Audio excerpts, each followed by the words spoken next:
자, 우리 에피쿠로스 2부 한번 시작해 보도록 하겠습니다.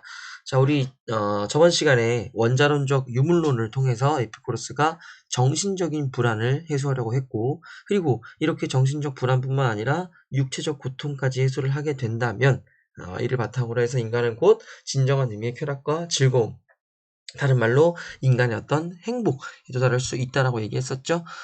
그래서 원자론적 유물론을 통해서 신과 죽음과 사후세계 그리고 운명 이런 것들에 대한 어떤 우리는 그런 것들에 대한 공포를 가질 필요가 전혀 없고, 그리고 그런 공포가 우리에게 불러오는 정신적인 불안감 이런 것들을 절대 가질 필요가 없다. 자, 이런 식으로 해결을 했고, 남은 건 이제 육체적 고통을 그럼 어떻게 해결할 수 있을지 그걸 얘기를 해봐야겠지. 자, 그런데 그런 이제 고통 혹은 쾌락 이런 것들 얘기하기 위해서는요, 먼저 우선적으로 욕구에 대한 얘기를 해야 돼요.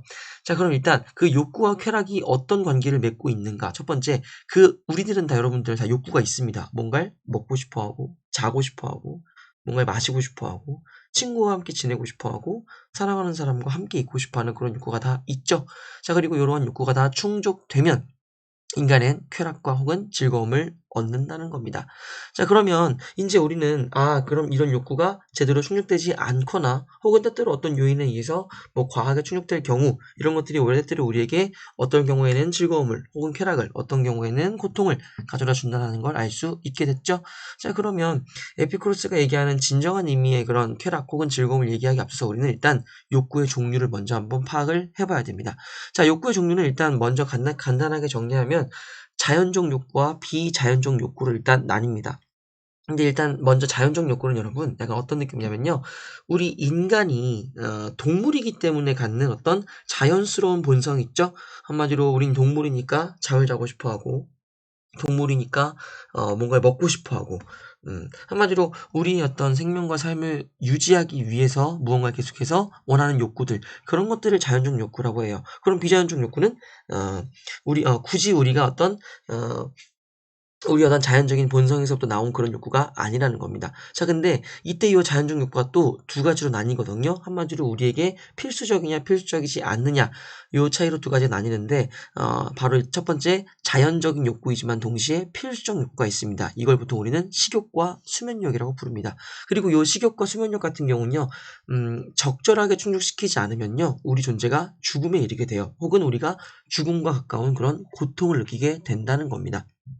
근데 물론 그것도 있어요. 또 이런 식욕과 수면력을 또 오히려 과하게 충족시킬 경우에는 오히려 때때로 그것이 우리에게 고통스럽게 다가오기도 한다는 겁니다.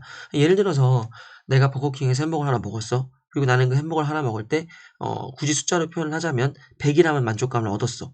근데 또 누가 나한테 와가지고 두 개째 햄버거를 먹으라는 거야. 그래서 먹었지. 근데 그때 나의 만족감은 한 조금 떨어져서 한 80 정도? 근데 그때까지 괜찮았어. 근데 세 번째 햄버거를 또 먹으라고 강요를 하는 거지. 그때부터 나는 점점 만족감이 많이 기하급수적으로 떨어지기 시작하겠죠. 그래서 세 개째 먹을 때는 만족감이 50, 네 개째 먹을 때는 20, 다섯 개째 먹을 때는 마이너스 10, 여섯 개째 먹을 때는 마이너스 50, 그리고 일곱 개째 먹을 때는 마이너스 120.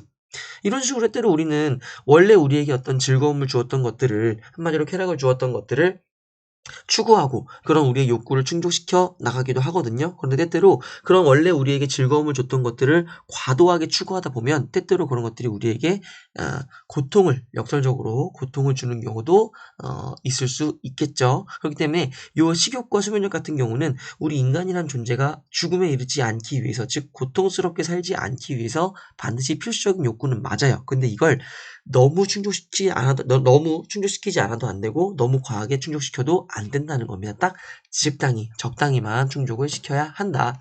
자, 그다음에 자연적 욕구임과 동시에 우리에게 필수적이지 않은 욕구가 있습니다. 바로 성욕 같은 것들입니다. 자, 그다음에 비자연적 욕구 중에서 또 인데 여긴 써놓진 않았지만 또 비필수적 욕구가 존재해요. 그리고 비자연적 욕구 같은 경우는 필수적 욕구는 존재하지 않습니다. 비자연적 욕구는 무조건 비필수적 욕구만 존재하는데, 그러한 비필수적 욕구는 명예, 부, 권력 등에 대한 그런 욕구라고 볼 수 있겠습니다. 자, 이제 하나하나 한번 표를 보면 설명하겠습니다. 첫 번째, 자연적 필수적 욕구입니다. 인간의 본성상 필수적이며, 즉 우리의 삶을 유지하는 데 있어서 반드시 충족시켜야 하는 욕구, 식욕과 수면욕 등이 있습니다. 근데 요게 충족시키지 않으면 또 우리에게 고통을 주기 때문에 적당한 수준의 충족을 시켜야 하긴 하겠지만, 그렇다고 해서 너무 과하게 충족시키면 절대 안 된다는 거. 자, 그리고 그다음은 자연적 비필수적인 욕구입니다. 이건 인간의 본성에서 비롯한 것이지만, 즉 인간이 동물이기 때문에 가지고 있는 그런 욕구는 맞지만 필수적으로 충족시킬 필요는 없는 그런 욕구들이에요. 한마디로 성욕 등이 있는데 이러한 성욕 같은 경우는 우리가 굳이 충족시키지 않는다 하더라도 죽음에 이르진 않잖아요. 자, 마찬가지로 비자연적이면서 동시에 비필수적인 욕구가 있습니다. 인간의 본성과 전혀 무관해요. 그리고 또 반드시 충족해야 할 필요도 없는 그런 욕구들이 존재한다는 겁니다.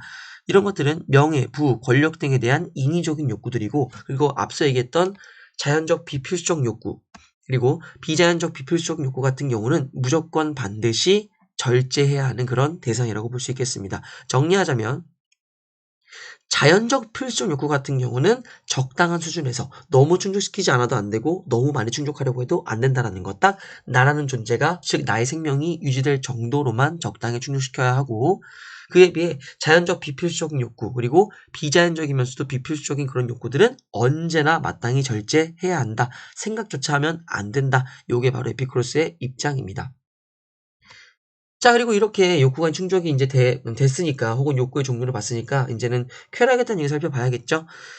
먼저, 에피쿠로스 같은 경우는 여러분들, 적극적인 의미의 쾌락주의가 아니에요. 앞에서도 설명을 했겠지만, 뭔가 내게 즐거움을 주는 것들을 지속적으로 계속해서 얻는 그런 쾌락주의가 아닙니다. 오히려 이 에피쿠로스 같은 경우는 소극적인 의미의 쾌락을 추구해요. 즉, 적극적 쾌락 추구는 오히려 고통을 증대시킬 수 있기 때문에, 우리한테 고통과 불안만 없으면 된다. 그런 고통과 불안을 제거해서 그러한 정신적 불안과 육체적 고통이 없는, 제거된 그런 의미의 소극적 상태의 쾌락이 우리에겐 즐거움이다. 이렇게 설명하고 있습니다. 그리고 적극적 쾌락 추구가 오히려 우리에게 고통을 증대시킨다라고 하는 건 내가 선생님 방금 앞서 얘기했던 그 햄버거 사례 있죠?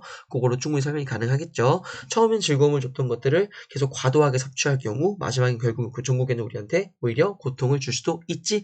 이걸 쾌락의 역설이라고 하는데요. 에피쿠로스는 이런 쾌락의 역설을 먼저 알았던 것 같아. 자, 그래서 오히려 우리에게 즐거움을 주는 것들을 적극적으로 추구하는 것이 아니라 고통과 불안을 제거한 그런 평온한 마음 상태, 그런 상태에 도달하는 것이야말로 오히려 우리가 추구해야 할 즐거움이다. 이렇게 생각을 했던 것 같습니다. 자, 그럼 에피쿠로스한테 쾌락은 무슨 의미냐? 바로, 혹은 즐거움은 무슨 의미냐? 바로 우리가 진정으로 바라고 원하는 가장 좋은 것, 즉 행복인데 이걸 다른 말로 최고선이라고 하네. 자, 근데 최고선은 누가 얘기한 거지? 아리스토텔레스가 얘기한 거죠. 자, 에피쿠로스 여러분들 아리스토텔레스를 이은 사람이에요. 그래서 정리하자면 이 아리스토텔레스한테 최고선 혹은 최고 목적이 행복이었던 것처럼 이 에피쿠로스한테도 최고선, 최고 목적은 곧 행복입니다. 그리고 이때 행복은 곧 쾌락, 즐거움이고, 이때 쾌락과 즐거움은 곧 정신적 불안과 육체적 고통이 없다는 의미에서의 그런 소극적 의미의 쾌락이라는 거, 이거 정리해 주시면 되겠습니다. 자, 그래서 육체의 고통과 정신의 불안이 부재한 평온한 상태이며 그런 의미의 쾌락을 누리는 삶이 곧 행복한 상태이다. 이렇게 정리할 수 있겠습니다.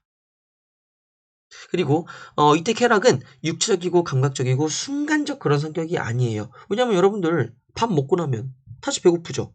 한마디로 어떤 식욕, 수면력, 물론 이런 것들은 충족을 시키긴 해야지. 근데 이걸 이런 종류의 어떤 그 욕구, 그리고 이런 종류의 욕구를 충족시키면서 얻는 그런 쾌락들은요, 어찌됐건 되게 뭔가 좀, 금방금방 사라지는 성격이 있어요. 근데 에피쿠로스가 바라보기에 그런 것들을 추구하는 것이 우리의 삶의 목적이 아니라는 겁니다.